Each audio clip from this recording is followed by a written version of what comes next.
ఒకే పెదవితో పదములు ఎప్పుడు పలకవని, ఒకే పదముతో పరుగులు ఎప్పుడు సాగవని, ఒకే చేతితో చప్పట్లన్నవి మోగవని, ఒకే మనసుతో ముచ్చట్లన్నవి తీరవని, జతలోన రెండు మనసులు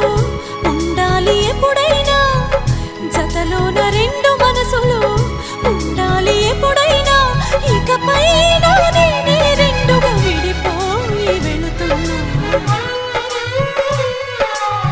వెళుతున్నా వెళుతున్నా మౌనంగా వెళుతున్నా,